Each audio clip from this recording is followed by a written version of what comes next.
Okay. All right, so thank you very much. I'm excited to be here.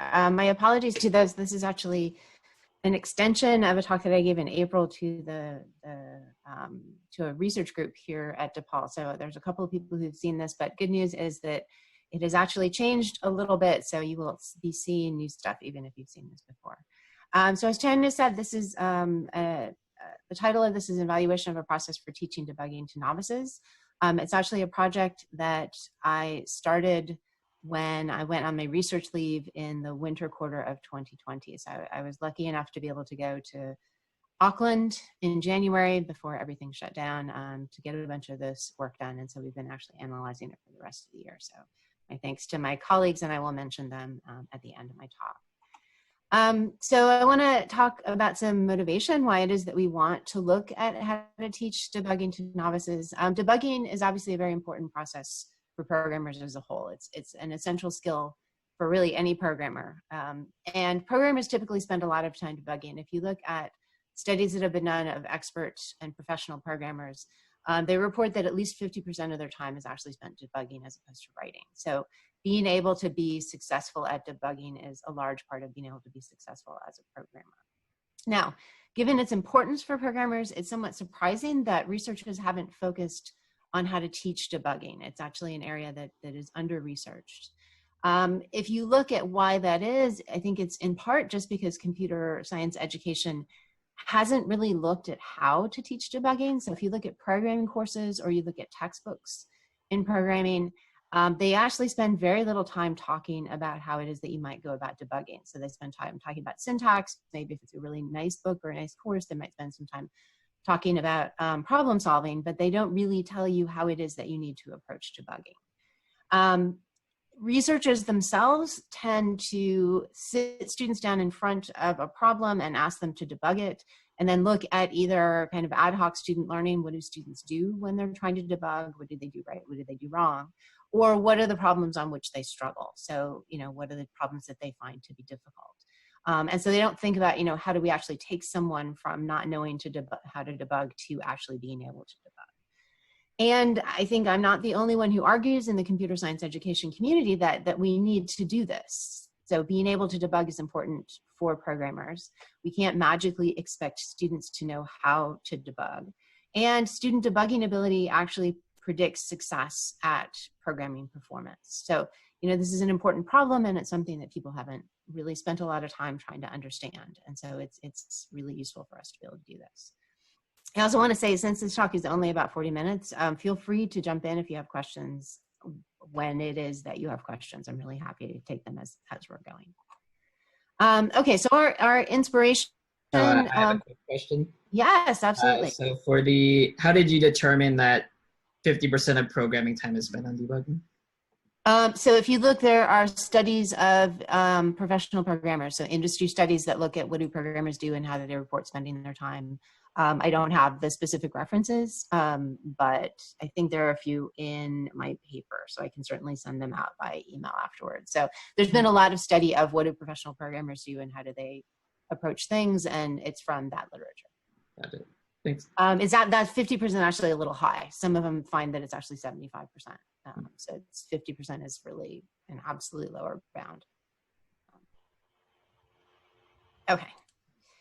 So the inspiration for what it is that we're trying to do in particular is kind of twofold. I mean, we were very inspired by Andreas Zeller, who wrote a book called Why Programs Fail, A Guide to Systematic Debugging. And he argues that debugging needs to be approached as a natural phenomenon, so that is investigated through the scientific method. In his book, he suggests several steps. So he suggests first you observe a failure. You wouldn't be debugging if you didn't actually, if you didn't have any failures. And so you need to observe what that failure is, create some sort of hypothesis about why that failure may be occurring, and then use that hypothesis to make a prediction about what it is that is going on. And then test that hypothesis using experiments and observations. Okay, and this approach also aligns well with what's called forward reasoning. And forward reasoning is an approach that's used by programming experts. in which they spend some time doing comprehension of what the code does, and then follow that with a comparison of what the code, or what they predict the code would do, followed by a comparison of what the code actually does. And there's some other references in literature that look at this kind of thing and that take this sort of approach, but these are kind of the two main things that inspired us when we were trying to get this work done.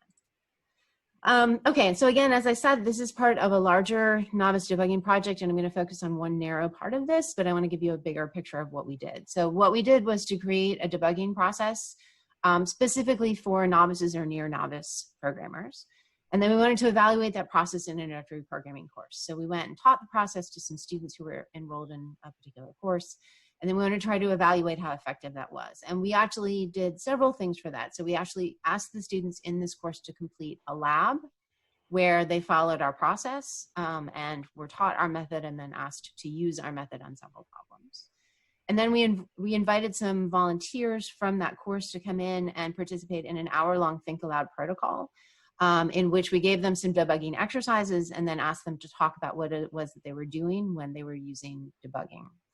And then after that, we actually recorded them reflecting on their own personal debugging process and then also reflecting on the process that we had taught them. So we were asking them to not only look at what they were doing, but also asking them to look at the process that we had come up with. Okay, and in this work, I'm going to focus on the worksheets that were created during that introductory course. So what we're really trying to do is evaluate, is this process that we're trying to convey to students something that they're able to follow, something that is helpful for them when they're debugging, something that has some sort of promise as, you know, in terms of trying to teach near novices to debug. So our main research question then is, does an approach that's based on the scientific method bridge the gap between an observation of a bug and fault localization and correction? And so I'll talk particularly about what all those steps are as we talk about the process that we introduced them to and the problems that we asked them to solve. Okay, and in particular, then we ended up with 4 more detailed research questions. So are they able to generalize from a small number of observations to the general problem that they're seeing with a solution? Can they generate then a hypothesis about the fault in the algorithm that may be causing those observed faults? And then are they able to use that hypothesis to locate the fault in the program that we've given them? And then can they propose a solution to the faulty program once they've come up with a hypothesis? So we're really looking at these 4 different aspects of it. And those 4 aspects, of course, are related to the debugging process that we produced for them. So the goal here and the questions, and we asked them 6 questions. So for every problem that we asked them to solve, we were asking them to complete answers to these 6 parts. And our goal here is to try to focus their attention on hypothesis generation, right? So we want to have them look at the faults, and then we want to have them divide the hypothesis and then use that hypothesis to actually figure out how they're going to correct the bug. So we start by asking them to describe the difference between the failing test case's actual output and the expected output. And I'll talk more about the problems that we gave them and the actual sample output that we gave them. But in every case, they were given 1 successful run of the function because the function was buggy, but not always buggy. So you could give it some sample runs that were going to be correct. And then we gave them a sample run that was incorrect. And so we were in this first one, we were asking them to identify what was the difference between these 2 runs. What was going on in the correct one? What was going on in the incorrect one? What was the difference between the 2? If you can't figure out what the difference is, then you're certainly not going to be able to move any further. Okay, then beyond that, what about the input data is related to the problem? So what about the thing that you're seeing in the failing test case, for example? What is the issue there with respect to the problem that we're trying to solve? Then specifically, the hypothesis here is what part of the algorithm is working incorrectly. So how do you think this algorithm is functioning incorrectly based on what you've seen?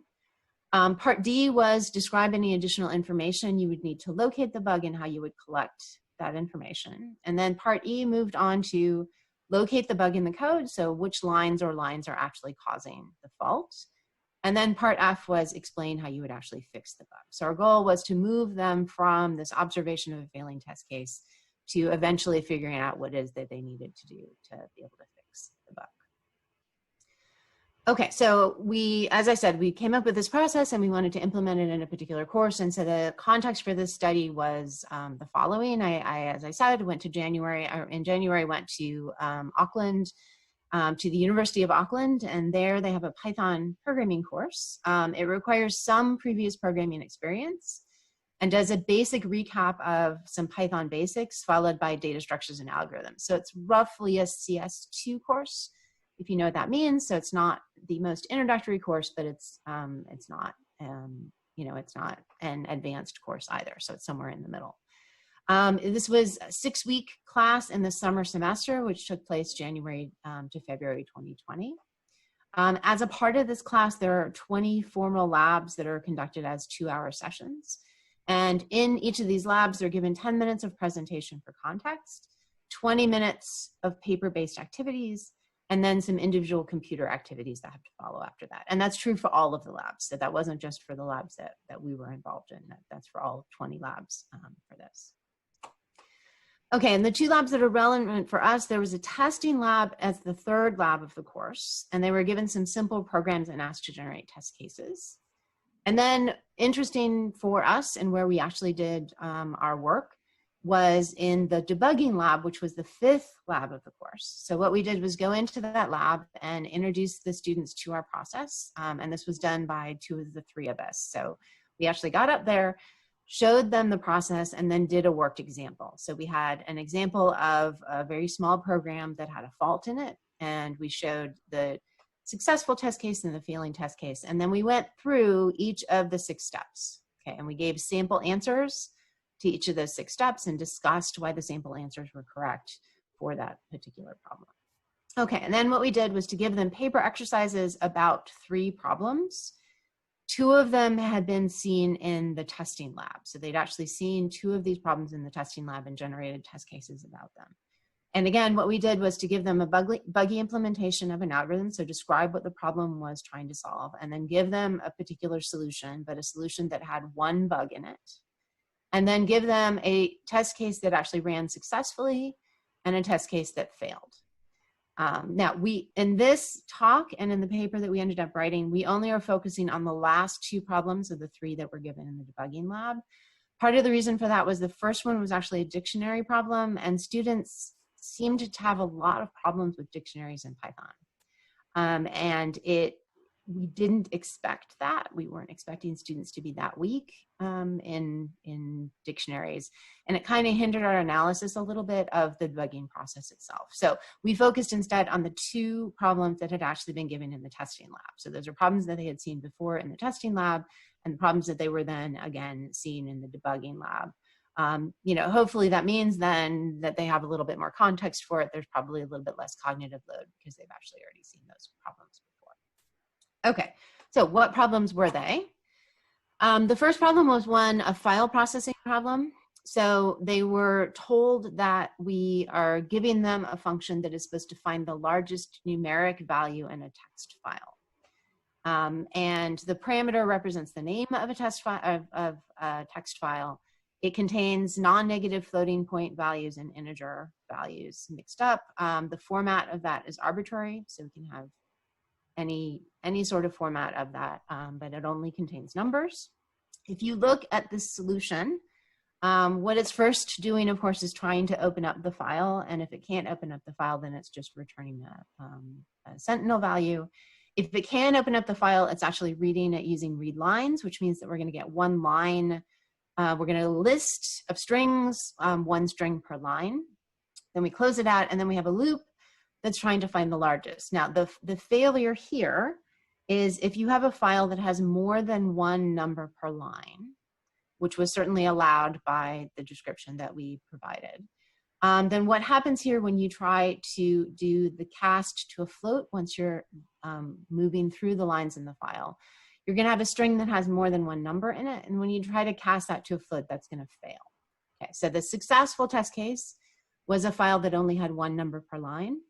And that works perfectly well because when you do that cast to a float, then that's gonna work. But if you happen to give them a file that has more than 1 number per line, then what's going to happen is that cast is going to fail. They actually saw that in the failing test case. And so that was the line that was highlighted in the failing Okay, so that was the first problem.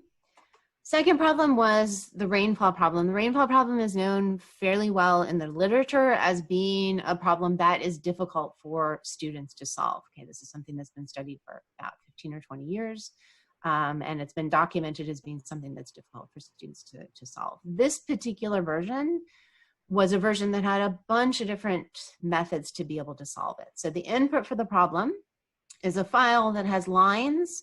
Each line represents monthly rainfall amounts. The students are told that this solution is supposed to produce a monthly average rainfall and a histogram for each month. So you can see how much rainfall was in that month, as well as the maximum, minimum, and median for the year. Now, this particular solution was faulty because the story that's told to the students is that some sensors are faulty and that in the file you may find negative amounts. And negative amounts obviously don't make sense for rainfall measurements. And so that this code is supposed to remove those negative amounts before doing the processing. And in particular, the clean monthly data method is the one that's actually supposed to remove those negative rainfall measurements. Now, the students were not actually, for the debugging lab, were not actually provided with the code for this. They were provided with the main. The main showed each of the methods that were being called. Not every method was actually directly called by the main, but each method had somewhat significant and very descriptive doc strings underneath it that talked about what each of those methods were supposed to be doing. And in particular, the clean monthly data doc string did talk about the fact that it was supposed to remove the negative rainfall amounts. So the documentation did actually describe that that function was supposed to do it. And that then was actually the problem. So the problem was with that function not actually removing the negative measurements. Okay. So we got a bunch of submissions. This is a big class, a big lab. We actually had 89 submissions for the file processing problem and 88 submissions for the rainfall problem. And so what we did was to go and use an open coding process where we read over the submissions and came up with codes and eventually agreed on codes that we felt were appropriate for these problems. The coding of each of the submissions was done by 2 of the 3 members of the research team. And then we looked at the inter-rater reliability using Cohen's kappa. Now, if you use that, moderate agreement is 0.6 to 0.79 and strong agreement is 0.8 to 0.9. And if you look at each of the parts and the agreement, as well as Cohen's kappa, you can see the only part where we didn't have at least moderate agreement was on part F of file processing. So on part F of file processing, you can see that our agreement down there was at 0.49, which was below what would consider to be moderate agreement. Now, the reason for that was primarily, I'll be honest, coder error. So when the 2 of us got together to discuss what was happening, the file processing had 2 very distinct solutions, and I guess I should probably actually talk about that. So there's 2 ways that you can solve this file processing problem. The first and the easiest is by making an early change. This is line 6 right here. So if you make a change to line 6 and you switch from read lines to read, you get a big string. If you then split that, now you have a list of things that represent numbers, and you can have a single loop that processes over that. And so now this single loop works. Okay, so all you have to do is kind of make this early change in the code. Second possible solution is to stick with read lines and to come down here, and instead, when you're processing each line, then what you have to do is you have to add an additional loop to go through each of the values that may be in that line. You then have to split that line and process each of those values. Now, what's inside of here, these 3 lines that are inside the loop, then go inside of the nested loop. But adding a nested loop is a slightly more complicated way to solve it. So there were kind of 2, the easy early fix and the slightly more complicated later fix were the 2 possible ways that this could get fixed. That meant that we had a pretty complex set of codes for part F of file processing, because there were these 2 distinct fixes in 2 different places involving a bunch of different lines. And so when we got together and discussed the disagreement that we had on the initial coding, you know, a lot of times what we would just say was, duh, we made a mistake, right? You're right. This code should have been coded this way, and that was incorrect. So once we fixed all of those, then we went back and actually had discussions about the ones that were disagreements about actual coding as opposed to just disagreements about understandings about the code. And in the end, we did actually produce codes that we all agreed on. Okay, so the two of us definitely agreed on those things in the end. Okay, now what we also did to try to understand how effective students had been using this was to produce code sets. So this was talking about the codes themselves. I'm not actually going to show you all the codes. There were hundreds of them. It makes for a very large page if you try to look at all of them. And so I'm not actually including all of those. But what we did was to look at code sets. And what code sets really represent is the coding of submissions, right? So if a student comes up with a submission, that corresponds to some set of codes. And what we wanted to be able to do was to classify the code sets that we saw. So we classified each of the code sets that we saw in 3 ways. A correct code set is one that has all the codes that are necessary to describe a complete answer to the solution. Okay, and there were, you know, as I said, oftentimes multiple correct solutions, and so there would be multiple correct code sets for each of the parts.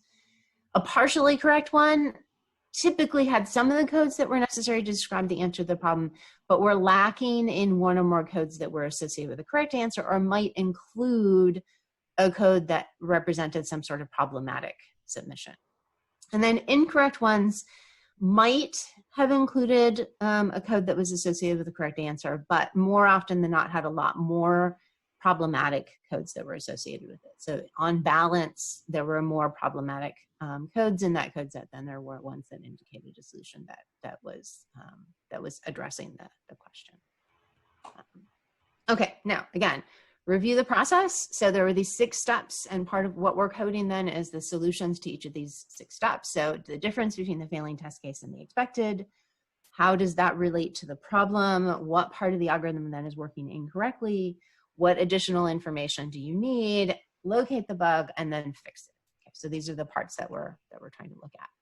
What we also looked at was a correlation analysis between those process steps. So we wanted to be able to understand if, for example, you got part A correctly, how likely was it going to be that you were then going to move on to get part B, and then part C, and then part D, and so on, right? So how likely was it that you were going to continue to be successful once you've gotten a part correct?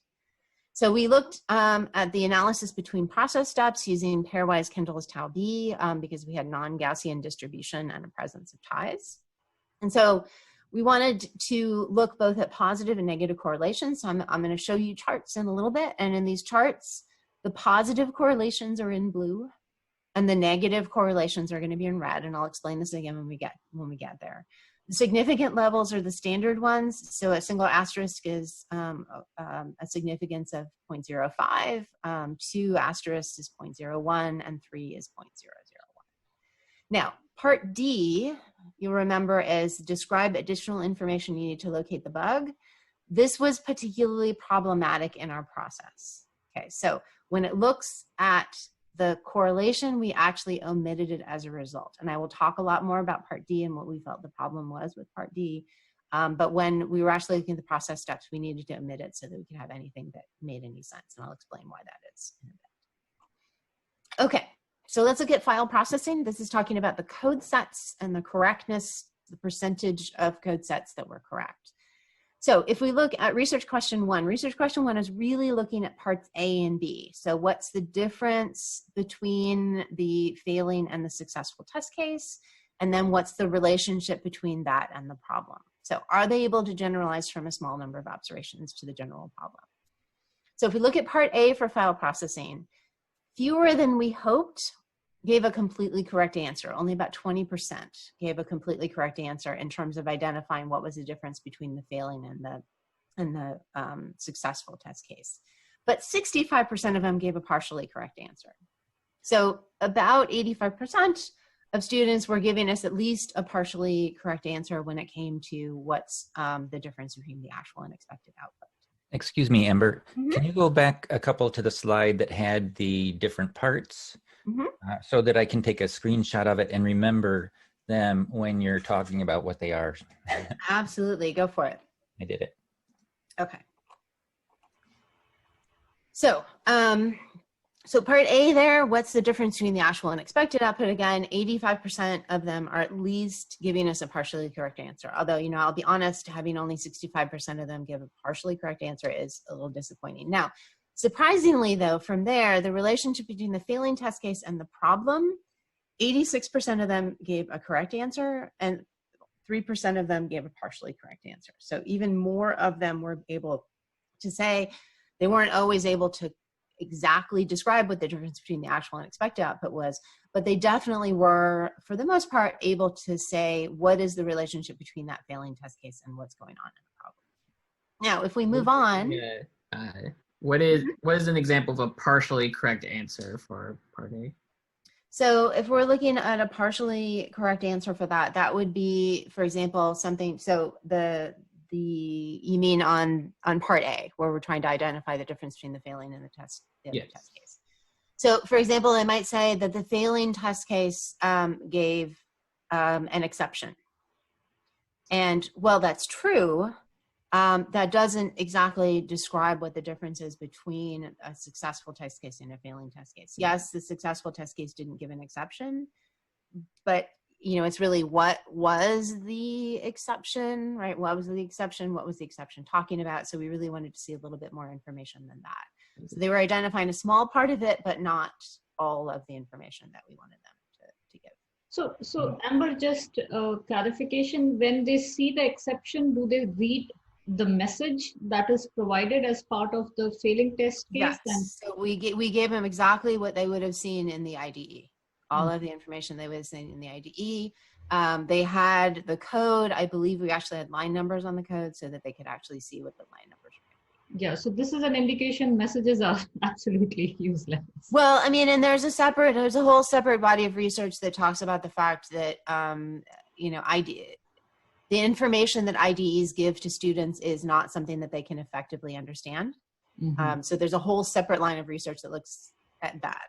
Mm-hmm. And we definitely don't touch that at all, right? So we're not, and there's even work that's looked at how do you augment this so students can understand it better so that they get more complete information and so on. So we definitely weren't touching that at all. Okay, now once we move past that, can they see the difference between the failing and the successful? Do they understand the relationship of that to the problem? Then are they able to use those observations to generate a hypothesis about the fault? And remember, the fault here is in how the file is either being read or how the file is being processed, depending on how you look at it. And if we look at that, that's part C. So we're asking them what part of the algorithm is working incorrectly. 25% of the students gave us a correct answer there, and 33% of the students gave us a partially correct answer. And so that's about, you know, 58%, just under 60% of students that are giving us an answer about what's the hypothesis of the fault. 32% were incorrect and 10% were blank, right? So 10% actually just completely left off. So we definitely are seeing a drop from, can you tell me what, you know, from the observation part to the hypothesis part. We're definitely having a drop going on there. Now, if we move on to research question 3, are students able to use their hypothesis to locate a fault? Here, this is part E. We're skipping over D. I'll talk about D in just a second. So this is, are they able to actually say where the bug in the code is? Here, 41% of students were correct, and 48% of students were partially correct. And here, where they were most likely to be partially correct is if they mentioned, for example, one of the lines, but not all of the lines that had the bug. So that was definitely the most common thing that they did when they were given something that was partially correct. Because, for example, if you're doing the more complicated fix, there's multiple lines that are involved in that, and you need to give all the lines. And so not giving all of the lines was definitely the biggest mistake that students made. But they bounced up a little bit in terms of if you lump them together, correct and partially correct, you know, we're back up in the 80s. Now, unfortunately, when you look at the fourth part, are students able to propose a solution to a faulty program? That's part F. And here, you know, only 13% are correct and 15% are partially correct. So we're down below 30% of students being able to give us something that is actually correct. Now, I'll talk about the correlation between process steps in a second, which illuminates this a little bit, but I want to talk a little bit about Part D. So you can see on Part D, again, remember this was asking what additional information do you need in order to locate the bug. You can see about what 23% of students give a correct answer. The number one correct answer that was given was, I don't need any additional information, which is technically true, right? They have enough information to actually figure out what the problem is.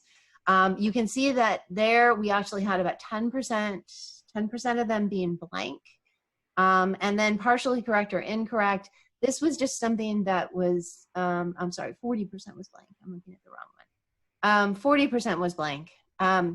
Here, I think students, and this was true in Part D in general, and I'll talk about it more in a bit, they did not seem to understand what the point of this was. And we came up with some reasons, some hypotheses about why it is that we think they didn't understand what we meant by Part D that I'll talk about a little bit more. But this is partially why when we're looking at these research questions, we're also omitting that one, is because it was problematic in terms of what we were doing. So, now, Amber, just a question that in D, when you say correct, are they saying that they want to know the program state? Like if they are told that, hey, what is the state of the program, where exactly it's failing? If they're told about the state, then they would say that, well, yeah, this is the additional information that I need, and I can see that there is a difference between the previous loop and the read value versus the next iteration of the loop and the read value over there. Yeah, there were absolutely no students who talked about program state at all. We did not, this was a paper exercise. So we didn't provide them with any information like that. We really just provided them with the code, and then we provided with the sample output. Again, these are paper exercises, so this is not something where we're actually having to do things interactively. Okay. And that is actually what we hypothesized was part of the problem with Part D. So I'll definitely get to that. We think with a modification of this would be helpful. Okay, now, this is the correlation between steps. So let me explain E6 and E10. The other ones are just the parts of the process. We had to break up Part E, which is the location of the mistake, into location of the mistake at line 6, which is that easy fix that I talked about, and location of the fix at line 10, which is that nested loop, which is the harder one. Okay, that was the more difficult fix. So if you look here, again, remember the blue is a positive correlation and the red is a negative correlation. The more asterisk, the stronger the correlation. So if, for example, they got a correct answer to Part A, they were significantly more likely to provide a correct solution to Part B.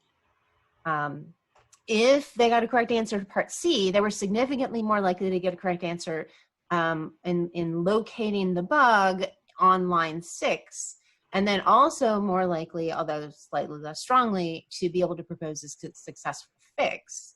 On the other hand, if they correctly answered C and then mentioned line 10, they were significantly negatively correlated with mentioning the line 10. So that harder fix is definitely the one that seems to be tripping them up. So if they successfully identified, they came up with a hypothesis and then successfully identified that the location was actually that easier fix, they were much more likely than to go on and actually be able to propose a fix to the solution. And so the harder fix was definitely the one that was tripping the students up when it came to trying to come up with the fix for it in Part F. I'm getting a little tripped up in reading this. I want to make sure I'm reading it right. So I should be reading it vertically down where, so if A. Yeah, so correct answer to Part A, this is the relationship between that and the rest of the steps. So strongly correlated positively with B. This is a correct answer to B, only correlated with the mentioning the harder fix. C then being positively strongly correlated with mentioning the location E6, negatively correlated with mentioning location E10, slightly positively correlated with mentioning with coming up with the correct fix. Okay. So that's definitely a way to read it, is column wise. Yeah. Okay. So easier fix seemed to definitely work better for the students who did that. And we weren't seeing kind of a direct line between each of those. Okay, so that's file processing. Let's move on to Rainfall. So again, we're doing the same thing. We're looking at each of the parts and each of the correctness for each of these parts. So research question 1 is looking at those parts A and B, where we're asking them again to compare the difference between the failing and the successful test case, and then what's the relationship of that to the problem. So the difference between the actual and expected, correct was 40% and partially correct was 41%. So more than 80% of students were able to give at least a partially correct answer, saying what was the relation, what is the difference between the failing and the successful test cases. And then if we look at the relationship between those, the failing test case and the problem, 75% of the students were able to give a correct code set, and just about 1% gave a partially correct. So for the most part, they were either correct or not. In terms of identifying what the relationship was to that problem. And in part, that's because the failing test case had negative values in the display. And so it proved to be fairly easy for the students to identify that the problem was the negative rainfall amounts. Something must be going on with the negative rainfall amounts, and that they must not be being cleared in the problem. Okay, and then we move on to see, are they able to use those observations to generate a hypothesis? 28% of students were able to identify a code set or be able to produce a code set that that correctly identified where the problem was, and 37% of them were able to give something that was partially correct.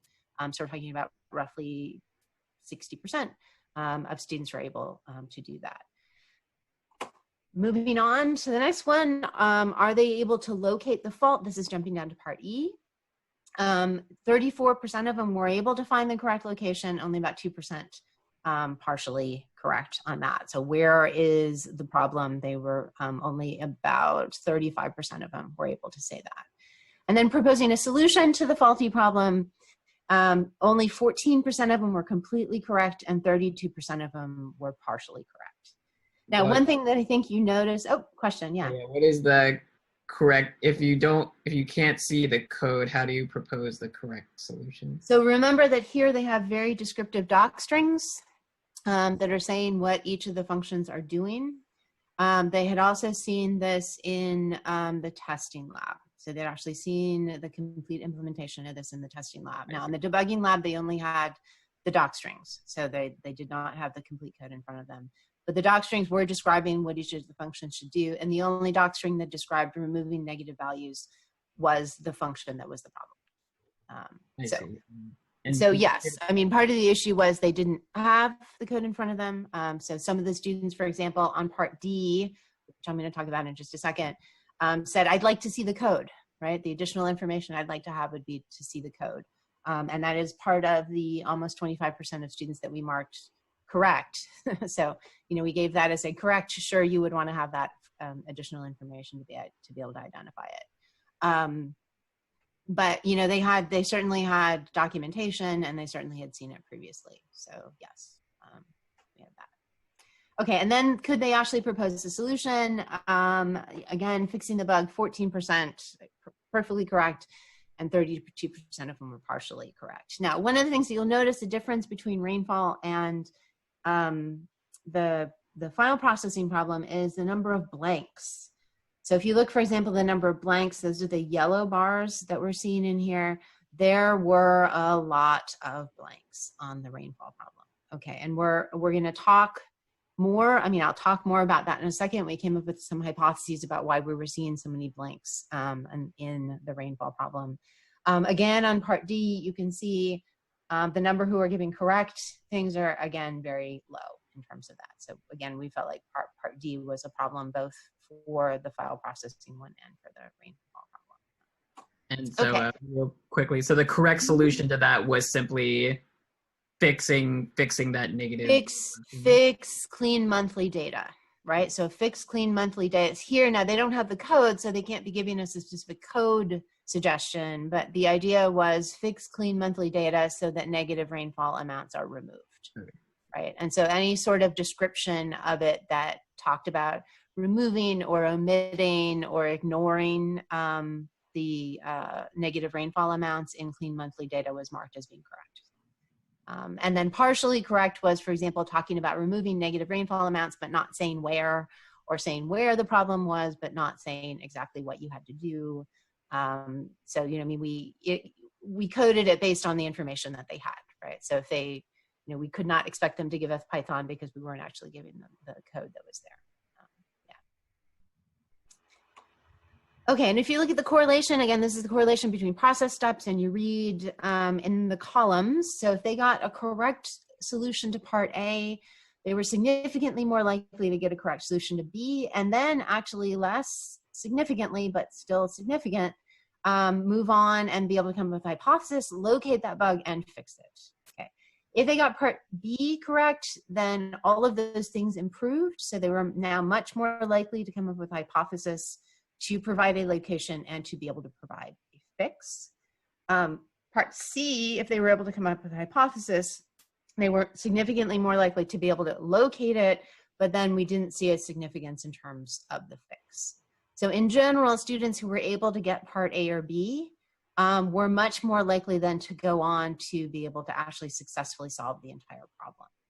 So we saw much more of a correlation between steps for the rainfall problem than we did for the file processing problem. Okay, so let's talk about some of the problems, limitations, things that we saw in there. So there were a lot of missing answers for the rainfall problem, right? If we look back and we look at all of the yellow bars that we're seeing here, there are a lot of blanks, right? So there's a lot of blanks that we're seeing in terms of the answers for that. So when we thought about this later, part of the problem is that the grading for this was not done by us. So for IRB purposes, we were actually not the instructors for the course, and nor were we involved in the grading of it. And the grading of this lab was actually for participation on the paper activities rather than for completeness or correctness. And so students really weren't penalized for leaving things blank. And so if they didn't want to, then they didn't actually have to fill these things in. Compounding that was that rainfall was actually the last problem in the paper exercises, and they actually had computer exercises to complete afterward. So they may have also had an issue with time. And of course, as we've observed, the code wasn't provided, right? So we certainly were not providing them with the code, although we were providing them with significant documentation so that it would have been possible, and in fact, a good number of the students did actually figure out what the issue was. Now, if we look at both problems, there tended to be some blurring between the early parts of the process. So remember, A is asking what's the difference between the expected and actual. B is looking at what's the relationship of that to the problem. And C is what's your hypothesis about what's wrong. Sometimes they would give answers to say either B or C that would be more appropriate to A, or the other way around. And so they seem to be blurring these steps. Clarity there is kind of important, right? So the difference between what's the problem with the output, what's the relationship of that to the problem, and what's wrong, well related, is certainly distinct. And so we felt like we didn't have as much clarity in all of the situations as we'd like to have between those parts. Now, let's get back to part D and the discussion that Tando and I were having. So paper exercises are really only one round of what is no doubt a multi-step process. So when you provide them with failing and successful test cases, they may not see, especially when you're talking about a program that has one bug, they may not see how getting more information is relevant. And so they may not have understood what we meant by what additional information you would need. It also, when we're just looking at paper exercises in one round, it also makes it difficult for them to identify what the failures may be with their fixes. So we certainly felt like we had that issue. And then the overall lack of response to part D, part of it is this paper-based exercise, but part of it is that, if you don't have multiple bugs, or you're not doing some sort of iterative process in debugging, that you may not really fully comprehend why getting additional information, trying to gather additional information and figuring out how you go about that would be a useful thing to do. So let me talk about future work and then come back. So, what we want to do, of course, is to try this again. So we do want to try using this debugging process in another class. The idea originally before COVID was to try to replicate it at other institutions. So we actually wanted to bring this to DePaul because DePaul does Python. So we're thinking of bringing it to 241 or possibly more likely 243, which probably better corresponds to the class that was taught at the University of Auckland.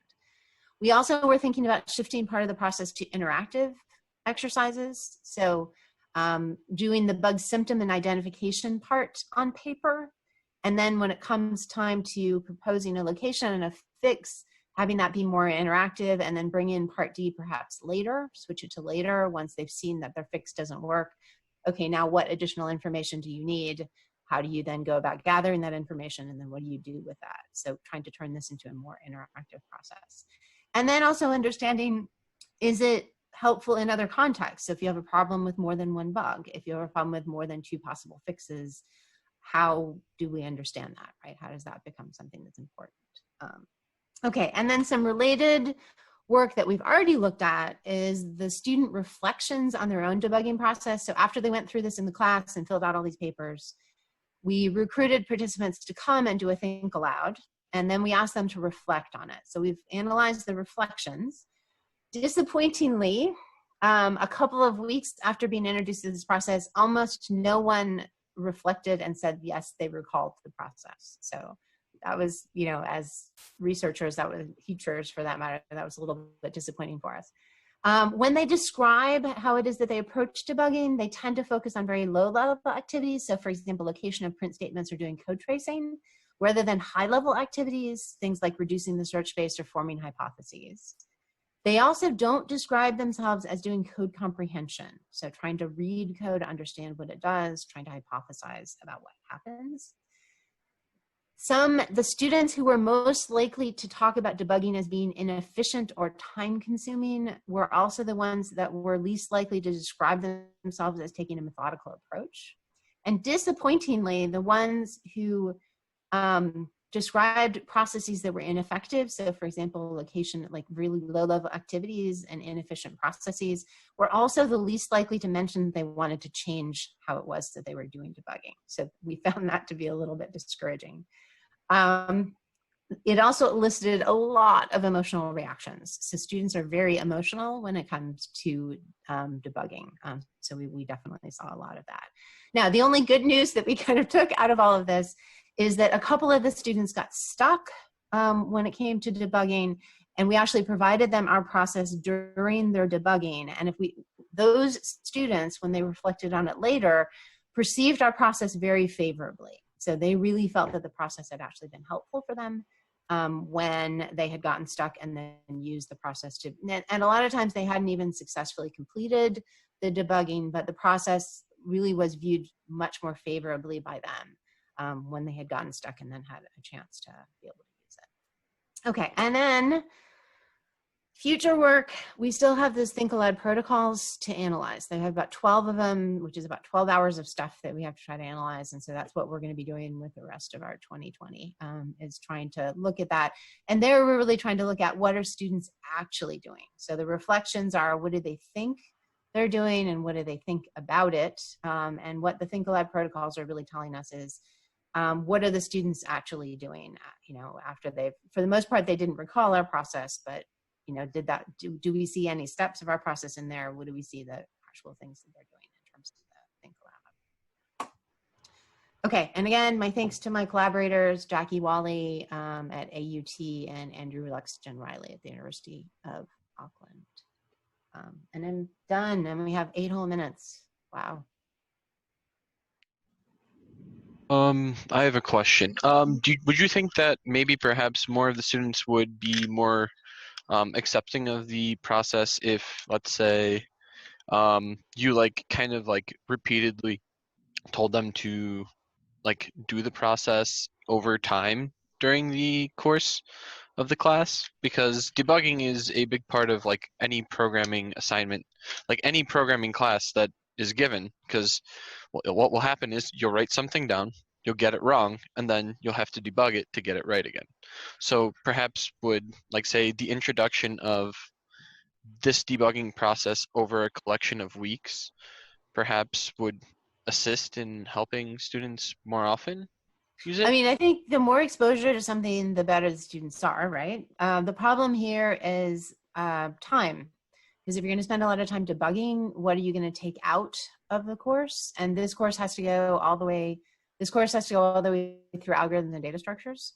And so there's only, I mean, the fact actually that this course even has a debugging lab, I think is somewhat extraordinary. I don't know that every programming class actually explicitly has a lab that covers debugging. So, you know, the issue is really, where do we fit that in? Part of it is, I mean, I think you're right. That's what we really saw with the Think Aloud. If you look at the students who reflected on this, right, if they got stuck and then used our process, they were much more complimentary about it. But I don't know that the class necessarily is the way to do that. It may be that it might be better to get them to do that on their own and then come back or use it when they're stuck. I mean, you know, we're really trying to understand if this process can be useful at all. Got it.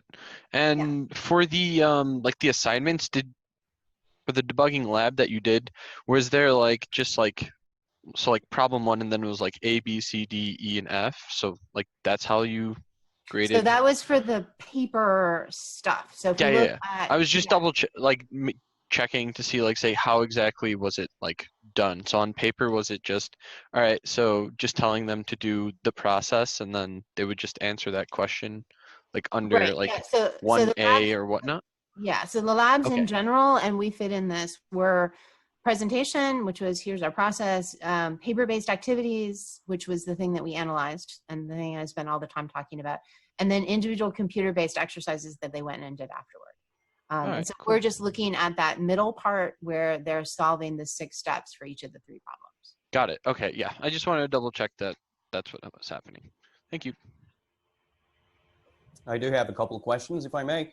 The first one is quite straightforward. Have you tried to ask experienced programmers to go through this and check that your metrics are 100% with them?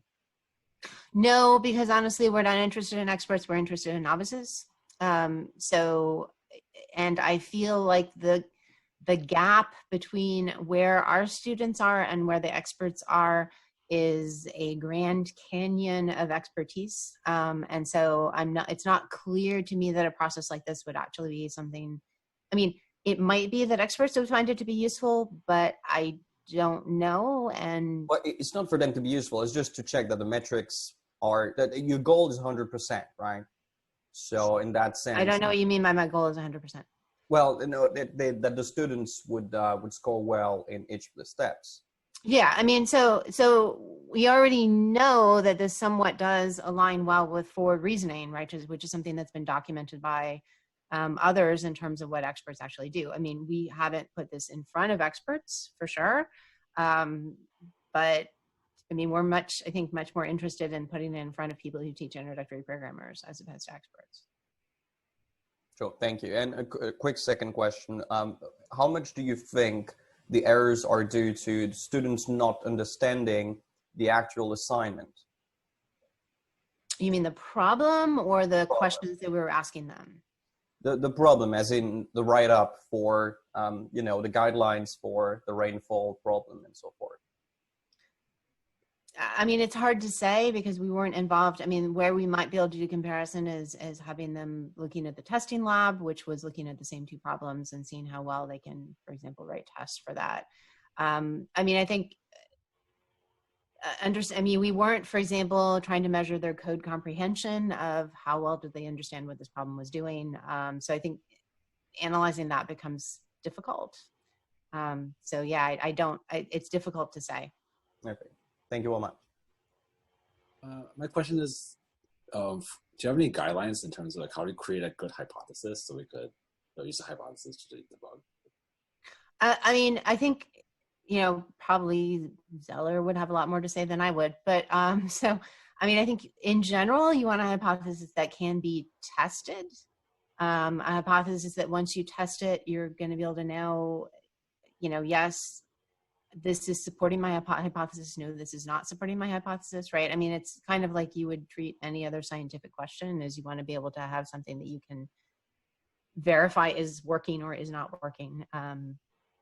I mean, we were just looking for the students to be able to come up with a hypothesis that was related to the problem in the algorithm and was actually describing something having to do with those problems.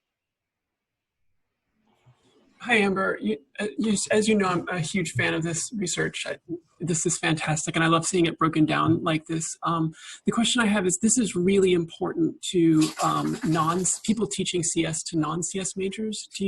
I don't think you've talked about this, but if you have, I'm sorry, but do you intend to look at that at all in terms of like, CS is being taught in English departments, it's being taught in UXD, it's being taught in a lot of different areas, and I think debugging might be one of the most critical things that our students struggle with. I think that would be really exciting, and that is not this work, right? Because this work is really looking at, if we look at the context, this is really looking at a course for majors. It's looking at people who've already taken a programming class and are taking more programming classes, and so I think we might see very different results if we were looking at something, if we were looking at non-majors. So I think that would actually be really interesting. Probably I'd want to make sure that I actually have something that works for majors before I actually try to inflict it on non-majors. But I think, that is just a crucial group of people that we need to try to reach, because not everyone is going to be a computer science major, but there's going to be a lot of people who aren't computer science majors who are programming. And we need to reach all of them because all of them have to debug.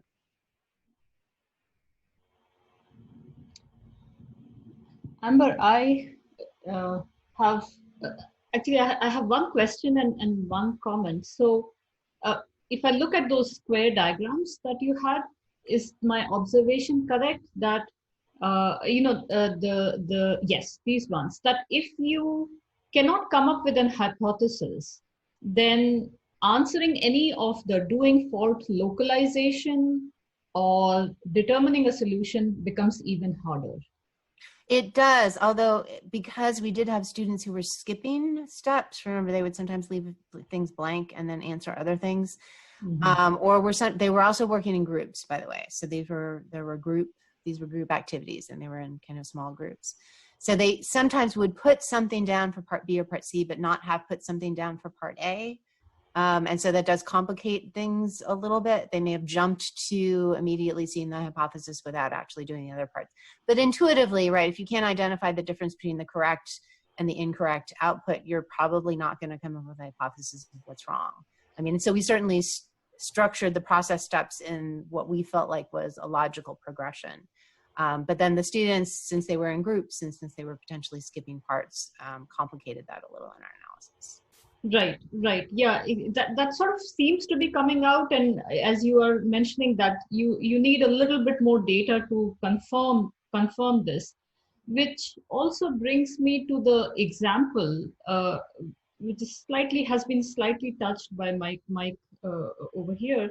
That if I look at the file processing example, the program does not correspond to the data.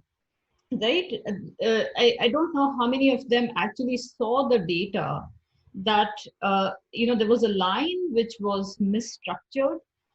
So the solutions that you described, let's say I had null somewhere written, which is common in databases that you will write NULL, and then also the program has an issue.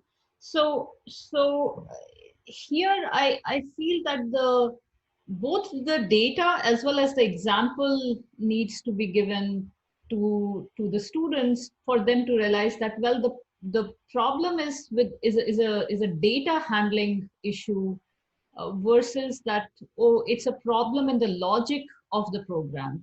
The program is that's how I felt that maybe giving the data to them, that file, like a little sample. They did actually have the file. Oh, okay. Yep, they had the file and then the output that the file would produce for both cases. Okay. Yep. But yeah, coming with the example is a hard thing. Like, what is the like if we are talking about teaching debugging, then what are appropriate examples? So these were examples that all three of us are introductory programming instructors, and these are examples that we had seen students stumble on significantly previously. it's, you know, we needed things that were going to work in the context of this Python course, and each of us has taught it for, I think, a minimum of 5 years, taught these Python courses. So there are things that we've seen students struggle on previously because we wanted to have something that was an authentic context for us. So that's how we made the particular choice. Okay. I have a question, but I'm aware of the fact that we're supposed to be in another meeting now, I think. So I don't have to ask it right now if Amber wants to go to that meeting. No, I'm fine. I'm sure if we get there 5 minutes late, we'll still be within the parameters of normal. Yeah, that's what I was thinking too. So I actually have several questions, but I'll just ask one. And so is it fair to say that it's a basic assumption of this work that a scientific approach is an effective approach for learning to debug programs? I mean, I think we were looking for something structured. But it's based on the scientific method generally? It is. So, I mean, you know, I guess we felt like, I think because of each of our background, one of us actually has a PhD in chemistry. Jackie has a PhD in chemistry. Andrew comes from philosophy. You know, I come from math. So, you know, we have this background where I think each of us values the scientific method. And I think that we saw that as being, you know, the basis of a sound, logical way of reasoning about problems. It also somewhat matches up with the way that we perceive our own debugging processes. Yeah. Which is why we chose it. So I guess I was thinking that I'm definitely in favor of the scientific method for making decisions about like climate change and stuff like that, but I'm not sure that our brains are science engines. So I wondered if you would consider your results here to be a test of the hypothesis that the scientific method is a good, effective approach for learning debugging. Oh, not even slightly. Okay. I mean, I feel like this is just us trying to test out, is this even a reasonable way to work with this body of students? Is it something that they can comprehend? Is it something that they can follow through from step to step? I think we've seen some limited evidence in that direction, but I don't think that the question is at all answered. Okay, and I guess another quick point is that I thought it was really interesting that a lot of that was about more about understanding. More of those steps were about understanding somebody else's program than about actually fixing it. So there could be differences between trying to analyze somebody else's program than finding a bug in your own program. Which actually was interesting that when we looked at the Think Aloud, there was, I think 10 of the 12 students said that debugging someone else's code was harder because, and they gave all sorts of reasons. So part of what we're going to do when we analyze the Think Aloud is talk about the reasoning behind that. One very interesting student said that it was actually harder to debug your own code because you made assumptions about what it did. Whereas when you were debugging someone else's code, you actually had to question all of those assumptions because you hadn't written the code. So I thought that was a particularly brilliant observation on the part of one of our research participants. Yeah. But he was definitely in the minority. If I can just say, there's been a couple of questions regarding the issue of verbalizing the thought process to match the scientific method. Obviously, I get the programmers much later in the pipeline, and they still have to learn how to debug properly at that point. And I've noticed quite a lot of them don't verbalize very well the early steps. So I could very well imagine my best students answering the questions that you were stating, the early ones, misanswering those questions just because they kind of already see where they want to go, and they will not make the subtle distinction between the hypothesis and the what's wrong and what they need. I don't know how to fix that. I mean, which we did see, because there was definitely blurring between those early steps, right? So there was definitely blurring between the steps, and that then complicates the correlation between the process steps. Right. And to the student that wrote that it's harder to debug somebody else's code, it's always somebody else's code 6 months later. That's just what I want to say. 100% in agreement. But yeah, it was really interesting to see the reasoning about why someone else's versus your own was more difficult. So yeah. One other quick question is, I wondered if you looked at the literature about other kind of metacognition You know, if you think about this as other, in relation to other types of problem solving, like, okay, well, how am I gonna, my car isn't working, what do I do about that, or something like that? No, I mean, we haven't looked much at that. We're really trying to focus just on debugging itself. And I mean, in part because then it becomes much more complicated otherwise. But yes, we haven't done a lot of that. No. Okay, thanks. I'll go to the other meeting now too. Okay, yeah, I guess we probably all should. Okay, thank you. Thank you so much, Amber. This was Great. Yeah, thanks everybody. It was fun. Yes. Thank you. Enjoyed.